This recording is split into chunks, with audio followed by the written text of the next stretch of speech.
Hello everyone, इस video में हम बात करेंगे सीटेट एग्ज़ाम 2023 जो कि दिसंबर में होने वाला है। उसमें हम पेपर 2 के लिए हिंदी के 30 क्वेश्चन डिस्कस करने जा रहे हैं भाषा 2 का। आप देखेंगे पेपर में दो जगह हिंदी आती है, एक भाषा फर्स्ट और भाषा सेकंड। तो भाषा फर्स्ट का मैंने करा रखा है, ये भाषा सेकंड है, ठीक है। और ये जो पेपर है 2019 जो कि जुलाई में आया हुआ था उसका पेपर है, ठीक है। तो यही पैटर्न रहने वाला है। मैं एक बार से रिपीट कर दे रहा हूँ। 15 क्वेश्चन आपके पेडागोजी आती है और 15 क्वेश्चन आपका पैराग्राफ से आता है। क्लियर है? तो टोटल मिला के 30 क्वेश्चन रहते हैं। याद रखिएगा, जैसे भाषा 2 का विकल्प हिंदी चुना हो, मतलब जिन्होंने भाषा फर्स्ट लिया है लगभग सेम पैटर्न रहता है। भाषा फर्स्ट के लिए आपका क्वेश्चन रहता है, हिंदी के 30 क्वेश्चन रहते हैं। ऐसे ही भाषा सेकंड जिन्होंने लिया होगा उसके भी 30 क्वेश्चन रहते हैं।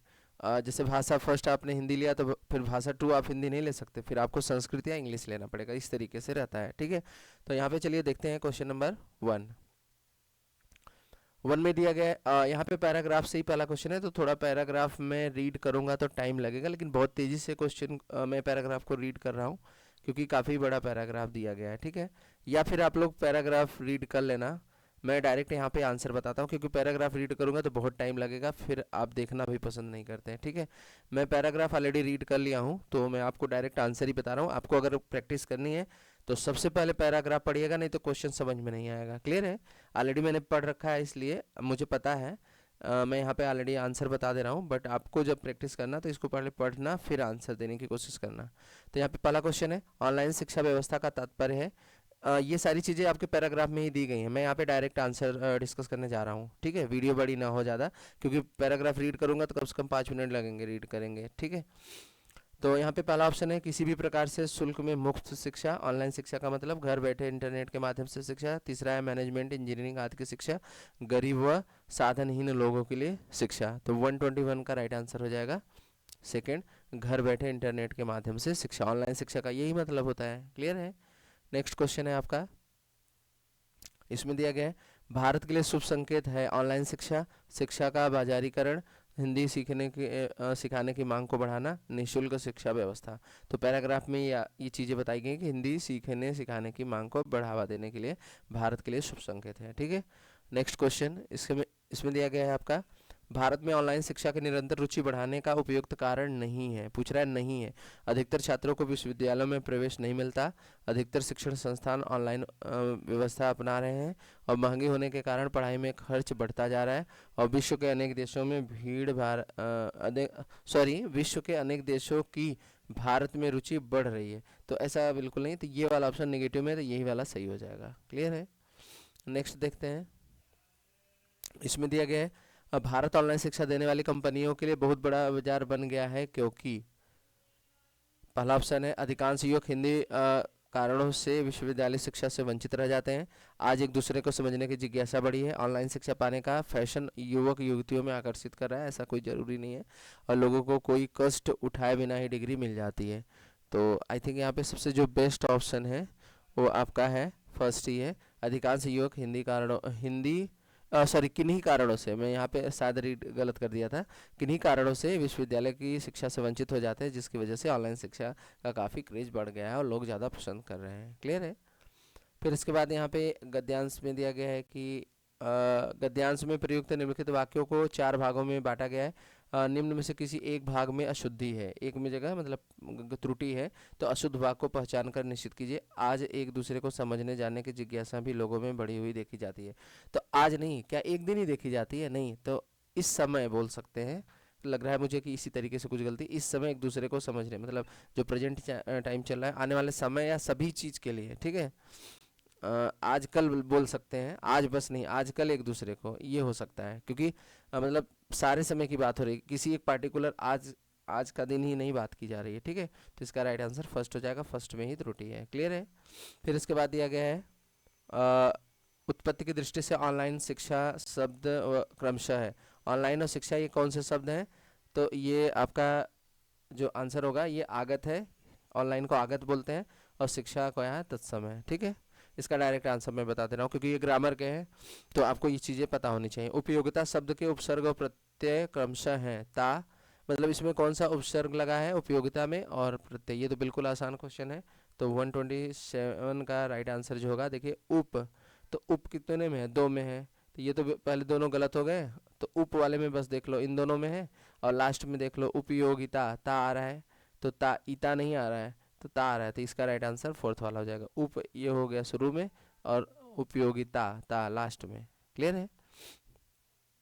तो आपका फोर्थ राइट आंसर हो जाएगा। फिर नेक्स्ट क्वेश्चन है, आज शिक्षा गरीबों की पहुंच से बाहर होती जा रही है, इसका कारण है, गरीब गरीब अधिक गरीब होते जा रहे हैं। फिर इसके बाद है गरीब आरक्षण का लाभ नहीं उठा पाते, उपयुक्त व्यवस्था का सरकारीकरण हो गया है, बाजारीकरण के कारण शिक्षा महंगी हो गई है। तो 128 जो राइट आंसर होगा हो जाएगा फोर्थ। आज शिक्षा गरीबों की पहुंच से बाहर होती जा रही है, इसका कारण है बाजारीकरण के कारण शिक्षा महंगी हो गई है, इसकी वजह से लोग मतलब शिक्षित नहीं हो पा रहे हैं। ठीक है, और ये वाला पॉइंट भी आई थिंक देखा जाए तो सही है। गरीब मतलब अगर ये इस क्वेश्चन के माध्यम से ना देखा जाए, अगर जनरली देखा जाए तो आजकल गरीब गरीब होता जा रहा है और अमीर अमीर होता जा रहा है। अगर मैं जनरली बात करूँ तो अमीर के पास अत्यधिक पैसा आता जा रहा है, और जो गरीब हैं तो वो और भी एकदम गरीब ही होते जा रहे हैं, खाने के भी लाले पड़ रहे हैं। तो ये सारी दिक्कतें आ रही हैं। क्लियर है? नेक्स्ट क्वेश्चन, अब ये लगभग 8 क्वेश्चन थे लगभग इसमें। अब दूसरा पैराग्राफ यहाँ पे देख सकते हैं, ये पूरा पैराग्राफ ही है, ऊपर तक है ये पूरा। ये आप फिर से मैं बोल रहा हूँ कि ये आप लोगों को रीड करने की जिम्मेदारी है। मैं यहाँ पे बस क्वेश्चन को सॉल्व करा रहा हूँ, क्योंकि ऑलरेडी मैंने रीड कर रखा है। मैं आपको सिर्फ आंसर बता रहा हूँ, क्योंकि अगर मैं 2-2 पैराग्राफ रीड करूँगा तो कम से कम 1 आवर की वीडियो हो जाएगी, 1 घंटे की। और मुझे पता है आजकल 15 मिनट 3-4 मिनट की वीडियो है तो कोई देखना पसंद कर रहा है, या फिर बहुत रहेगा सीटेट का एग्ज़ाम रहेगा तभी आप देखना पसंद करेंगे, नहीं तो फिर ऐसी इतने 1 घंटे की वीडियो कोई देखता भी नहीं है। तो इसलिए मैं पैराग्राफ रीड नहीं कर रहा हूँ, ये आपकी जिम्मेदारी है। अगर आप पढ़ सकते हो तो पढ़ना, या डायरेक्ट क्वेश्चन देख के जा सकते हो। लेकिन ये है कि एग्ज़ाम में नहीं पढ़ोगे तो फिर वही है कि कोई ऑप्शन सही नहीं होगा फिर। तो इसलिए पैराग्राफ पहले रीड करिएगा, फिर ऑप्शन दीजिए, मतलब करिएगा। मैं यहाँ पे बस बताने की कोशिश कर रहा हूँ आपको। ठीक है, फूल और तितली का उदाहरण देकर लेखक सिद्ध करना चाहता है कि पहला ऑप्शन है, तितली फूलों की ओर आकर्षित होती है, हमें जीवन की को तितली जैसा बनाना चाहिए। ऐसा नहीं है, भले लोगों का फूल और तितलियाँ प्रिय होते हैं, गुड़ी जनों को गुणवान ही आकर्षित करते हैं। तो इसका राइट आंसर फोर्थ हो जाएगा। ठीक, फिर इसमें दिया गया है आपका अनुच्छेद के निम्नलिखित वाक्यों को 4 भागों में बांटा गया है। फिर इसमें भी अशुद्धि भाग को पहचानना है। केवल मात्र बाहर से ही नहीं, मन की गहराइयों से स्वयं को सुंदर बनाना होगा। तो आई थिंक मुझे यहाँ लग रहा है कि ये हट जाएगा, केवल बाहर से ही नहीं, मात्र यहाँ नहीं लगाना है। तो इसका जो राइट आंसर होगा ये भी क्या होगा, फर्स्ट ही हो जाएगा 130 का। ठीक है, नेक्स्ट नेक्स्ट में दिया गया है कि अपने व्यवहार को व्यवस्थित और आदतों को अच्छा करने से क्या होगा। पहला है, जीवन सुखी और संपन्न हो जाएगा, अच्छे लोग हमारे संपर्क में आएंगे, वाणी कोमल और मधुर हो जाएगी, दुर्गुण सद्गुणों में बदल जाएंगे। तो 131 राइट आंसर हो जाएगा सेकंड, अच्छे लोग ही हमारे संपर्क में आएंगे। क्लियर है? नेक्स्ट है, हमारे व्यवहार और कार्य स्वयं ठीक हो जाएंगे यदि हम वीणा और वाणी में मधुर स्वर निकालें, सुखी जीवन व्यतीत करें, सबसे अच्छा व्यवहार करें, बाहर से ही नहीं भीतर से भी अच्छे बने। तो 132 राइट आंसर हो जाएगा फोर्थ, बाहर से ही नहीं भीतर से भी अक्षय बने हैं। ठीक है, तो ये पैराग्राफ आप रीड करोगे तभी आंसर निकाल पाओगे। यहाँ पे मैं बता रहा हूँ बस। ठीक, लेखक द्वारा आकर्षण का नियम किसे कहा गया है। चुंबक लोहे को आकर्षित करता है, फूल गुणवानों को आकर्षित करते हैं, अच्छा बुरा स्वभाव वैसे ही लोगों को आकर्षित करता है, गंदगी मधुमक्खियों को आकर्षित करती है। तो यहाँ पे ये वाला ऑप्शन तो बिल्कुल नहीं है फोर्थ। तो 133 राइट आंसर हो जाएगा थर्ड। भाई अच्छा बुरा स्वभाव, जैसे लोग रहेंगे वैसे ही लोगों को आकर्षित करते हैं। अगर अच्छे लोग हैं तो अच्छे लोगों के साथ ही रहते हैं, लेकिन आजकल देखा जाए तो बुरी चीज़ें ज़्यादा लोगों को आकर्षित कर रही हैं रियल में देखा जाए तो। ठीक है, फूल के लिए कौन सा विशेषण अनुपयुक्त है। सुवासित, रंगीन, समृद्ध, आकर्षित। 134 राइट आंसर हो जाएगा फोर्थ, आकर्षित। निम्नलिखित शब्द युग्मों में उस युग्म को पहचानिए जो से भिन्न हो। तो 135 राइट आंसर हो जाएगा फर्स्ट, रूप स्वरूप, ये सबसे भिन्न है। ठीक है, तो यहाँ पे मैं आंसर बताने की कोशिश कर। अब यहाँ से आपका पेडागॉजी पार्ट हो रहा है। 15 क्वेश्चन हो गए आपके पैराग्राफ के, अब शुरू हो रहा है आपका पेडागॉजी। यहाँ पे देखिए दिया भी गया था 136 से 150 तक के निम्नलिखित प्रश्नों का सर्वाधिक उपयुक्त सही विकल्प का चुनाव करें। पेडागॉजी यहाँ से स्टार्ट है। 15 क्वेश्चन आपका पैराग्राफ से रहता है, 15 क्वेश्चन पेडागॉजी आता है। तो पहला क्वेश्चन देखेंगे, ये आप यहाँ पे आप इसमें लगभग कितने क्वेश्चन सही कर सकते हैं पता है? 15 में से ये पेडागोजी में 14 क्वेश्चन आप सही कर सकते हैं। ठीक है, बहुत ही आसान और ठीक ठाक रहता है। अगर चीज़ों को समझ के करेंगे तो आसानी से कर सकते हैं। इसमें दिया गया है उच्च प्राथमिक स्तर पर पाठ्यपुस्तक में दिए गए विभिन्न साहित्य विधाओं के पाठ बच्चों को हिंदी भाषा की विभिन्न रंगतों से परिचित कराते हैं। हिंदी भाषा के प्रसिद्ध रचनाकारों से परिचित कराते हैं। तीसरा दिया गया हिंदी भाषा में साहित्य सृजन के लिए प्रेरित करते हैं। और चौथा है दर्शाए सभी विकल्प।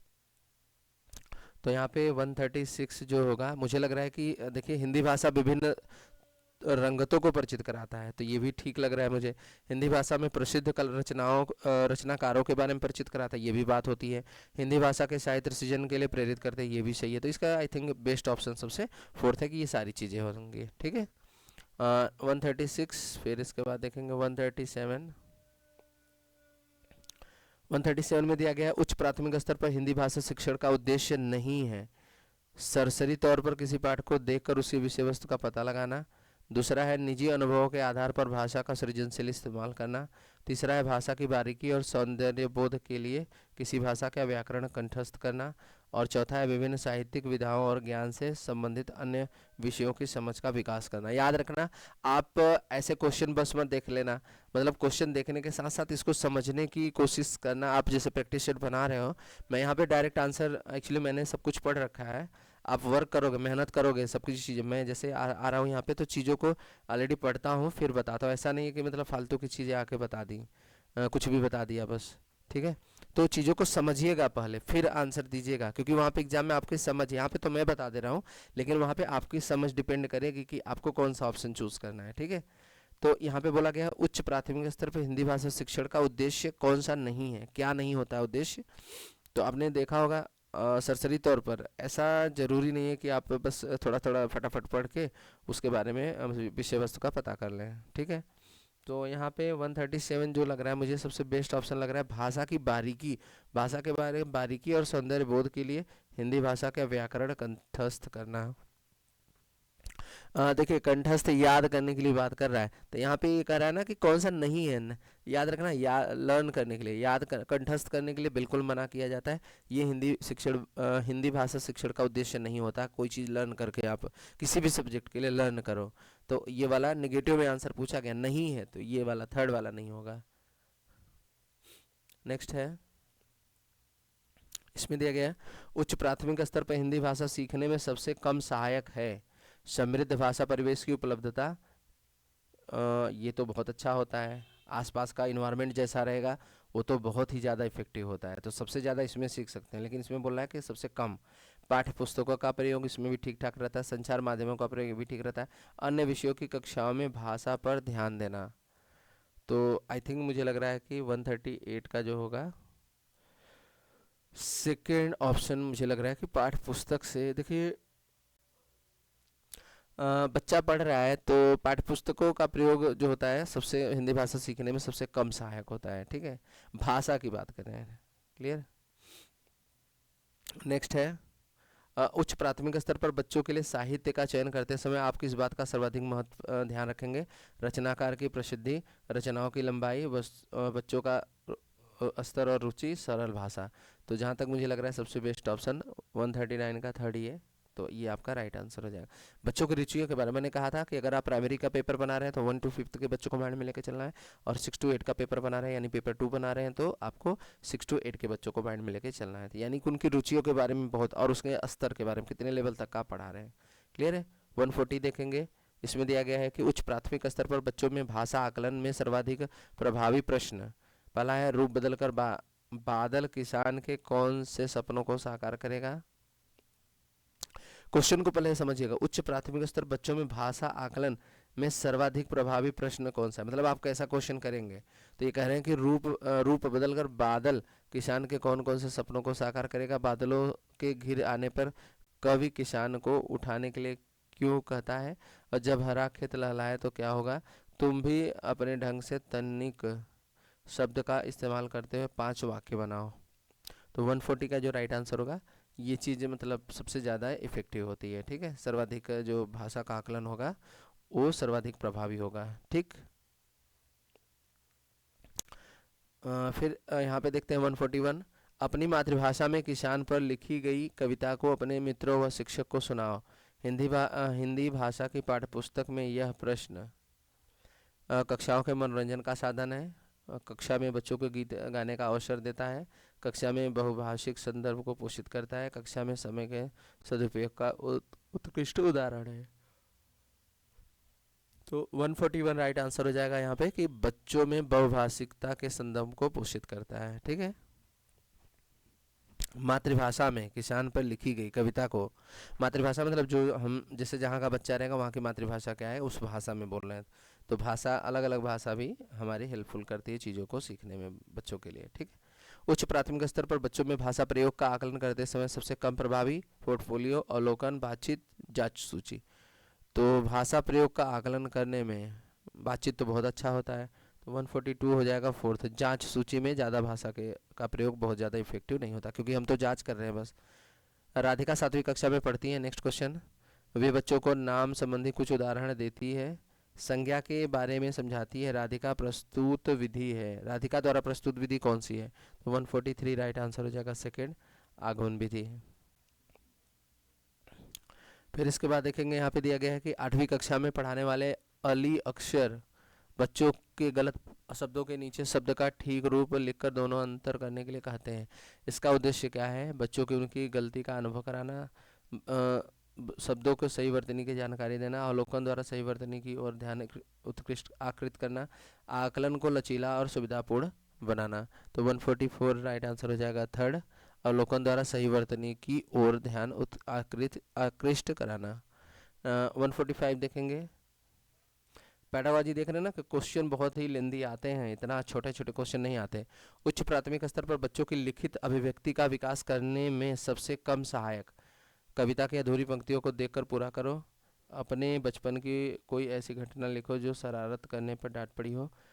अगर तुम्हारे घर के किसी कोने में चिड़िया अपना घोंसला बना ले तो तुम क्या करोगे? नादान दोस्त कहानी का अंत परिवर्तन करते हुए कहानी को अपने शब्दों में लिखो। तो बोला गया है कि उच्च प्राथमिक स्तर पर बच्चों में लिखित अभिव्यक्ति का विकास करने के लिए, तो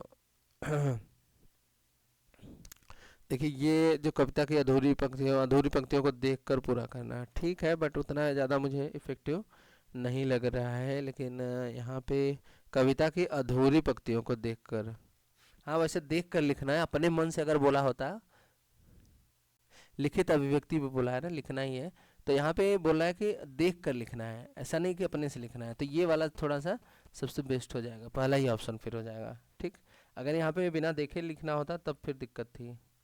फिर नेक्स्ट क्वेश्चन 147 146,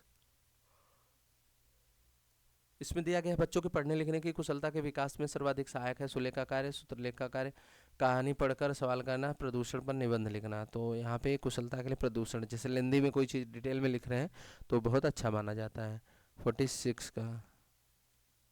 बट यहाँ पे कह रहा है कि बच्चों में पढ़ने लिखने की कुशलता के विकास में सर्वाधिक सहायक 146, इसमें जो सीबीएसई की तरफ से आंसर दिया गया था ये फोर्थ नहीं दिया गया है। ठीक है, प्रदूषण पर निबंध लिखा, कहानी पढ़कर सवाल बनाना,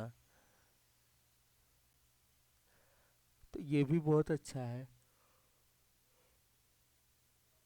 थर्ड ऑप्शन हो जाएगा राइट, ये आपका रॉन्ग हो जाएगा। ठीक, अगला है कक्षा का बहुभाषिक संदर्भ यह मांग करता है कि बच्चों की मातृभाषा को कक्षा में स्थान पे दिया जाए, कक्षा में स्थान दिया जाए और बच्चों की मातृभाषा को ही पढ़ाया जाए, बच्चों को 4 भाषाएं पढ़ाई जाएं, बच्चों को भाषा आकलन बिल्कुल ना हो।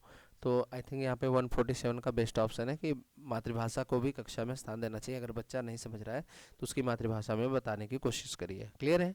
फिर उच्च प्राथमिक स्तर पर हिंदी भाषा शिक्षण का एक महत्वपूर्ण उद्देश्य क्या है? 148 का राइट आंसर हो जाएगा थर्ड, हिंदी भाषा को विविध स्वरूपों की जानकारी देना। और नेक्स्ट क्वेश्चन है यहाँ पे, उच्च प्राथमिक स्तर पर मुहावरे और लोकोक्तियों के शिक्षण के संदर्भ में सर्वाधिक महत्वपूर्ण है, उसकी परिभाषा याद करना, ये तो बिल्कुल गलत है। उसके अर्थ जानना, उसका क्रम याद रखना, संदर्भानुसार उसका प्रयोग करना। तो आई थिंक 149 का फोर्थ ऑप्शन सबसे बेस्ट है, संदर्भ उसका निकालना और उसका फिर प्रयोग करना समझ बूझ के। क्लियर? 150 लास्ट क्वेश्चन है, इसमें बोला गया है कि कक्षा के बहुभाषिक और बहुसांस्कृतिक संदर्भों के प्रति संवेदनशीलता का विकास करना 150 का चौथा हो जाएगा, हिंदी भाषा का शिक्षण का एक मुख्य उद्देश्य होता है। तो आपका राइट आंसर फोर्थ हो जाएगा। तो ये थे हिंदी के 30 क्वेश्चन जो कि सीटेट 2019 के जुलाई के पेपर में आए हुए थे। ठीक है, वीडियो कैसा लगा? वीडियो पसंद आया तो लाइक करिएगा और चैनल को सब्सक्राइब करिए।